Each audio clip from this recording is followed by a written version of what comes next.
witness to this history. Ever since the 10th grade, we went from rock and brace to 10th phase. I twist my... All right, so weird places that you performed. Let's do this.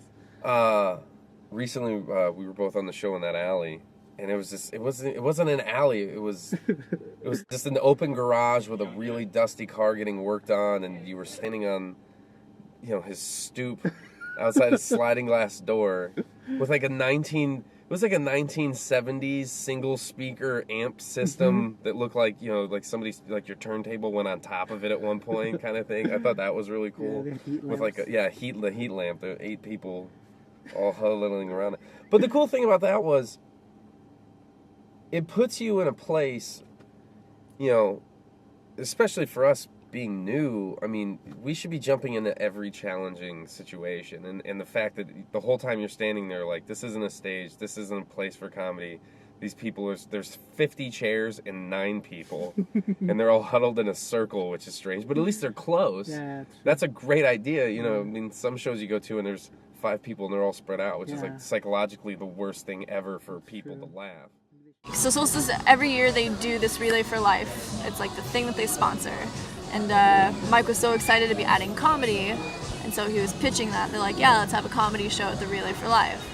So last year it had been a lot of adult participation, so he was like, oh, yeah, no, PG-13, like there may be a couple kids running around. So we're like, cool, like awesome. Jimmy and I start working on it. We reach out to the comedians. A lot of people actually expressed interest, which was really rad. We get there, we start setting up the stage. 3 like Girl Scout, Boy Scout, Cub Scout groups are doing the Relay for Life this year. So we had to adjust all the material with all the comedians down to G rating. Had this really cool stage. They actually built like a really big stage. Nobody was paying attention because there was a big relay circle around the entire stage, and people are walking the entire time. So there's like hecklers coming from behind you, around you. There's children. We had like 20 to 30 kids sitting in the audience. What kinds of jokes can you really do in front of 20 to 30 kids? I did improv one time in Florida with a team I was on, and they asked us to do like this benefit. It was a Save the Orangutans event, and it was really strange. It was like adults and kids and pissed off monkeys. I know we were trying to save them and raise money for the orangutan monkey like sanctuary, which is what it was, but it was just all weird. And they handed us microphones, and we were just standing on a stage, and we have to like stay in front of the band's setup, and you have people like running around. Kids kept coming up to us and like asking us things in the middle of a show, and it's improv, so they didn't know. Okay. There's 3 of us, and we're in the middle of improvising and yes-anding and trying to do something entertaining and create some form of scene. And you have like a kid came up and gave us a note. I don't know. I guess, okay, it was literally 12 o'clock or 1 o'clock in the afternoon. We had a second show at 6 p.m. So we had 2 different shows. Bright. It was complete daylight at a lake, so it was like at an outdoor family recreation center. I'm trying so hard. I think I've like blocked most of it out of my memory, so I'm trying so hard to scrape up. Oh, it was terrible. There were cancer survivors there, so like we couldn't talk about like death or dying. Like we couldn't talk about smoking or drinking. It was awkward all around. It was such a fucked up experience.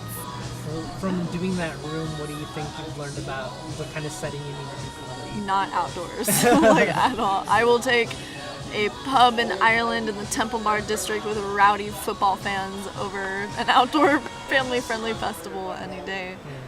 Outside is always weird. It's just for some reason comedy. You hear a lot of comics say, especially like senior comics, guys that have been doing it. They talk about real. Mark Maron loves like a dark, tight room. Mm-hmm.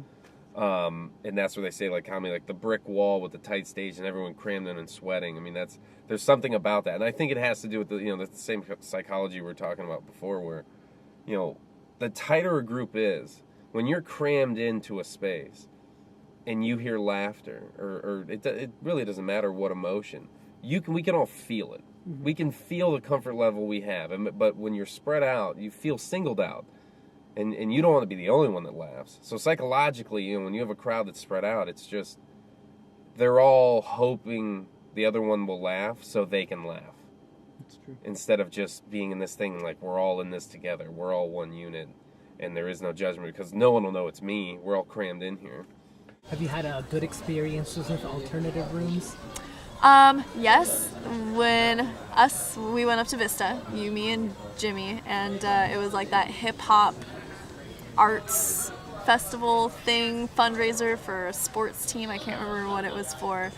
But I remember all three of us sitting there like, the fuck did we just get into? Like, we were so upset with David Zaffra for like asking us to come do this show. Jimmy and I were so mad. I think all three of us were so uncomfortable with it. There was like hip hop artists and like we followed an R&B singer, and so I think you volunteered to go first. Yeah, so Zaffra went first. I went mid. No, I closed it out. Yeah, That's right. I closed it out. And they turned out to be the most supportive audience possible. Like, that was unreal to me. They were such a nice group of people. They actually really loved us. That was weird to just be. I mean, it's terrible to mix comedy and music. So like I thought it was a comedy show. It wasn't at all. So when that happened, that was an interesting, different, very, very different. Look at how much they spend on movies and the production value just to hold people's attention to get them to come see Avatar, Hunger Games, whatever. I mean, the millions of dollars, and you're willing to go spend $13 on that to go see a movie. And heck, we can't get people to come for free. That's true.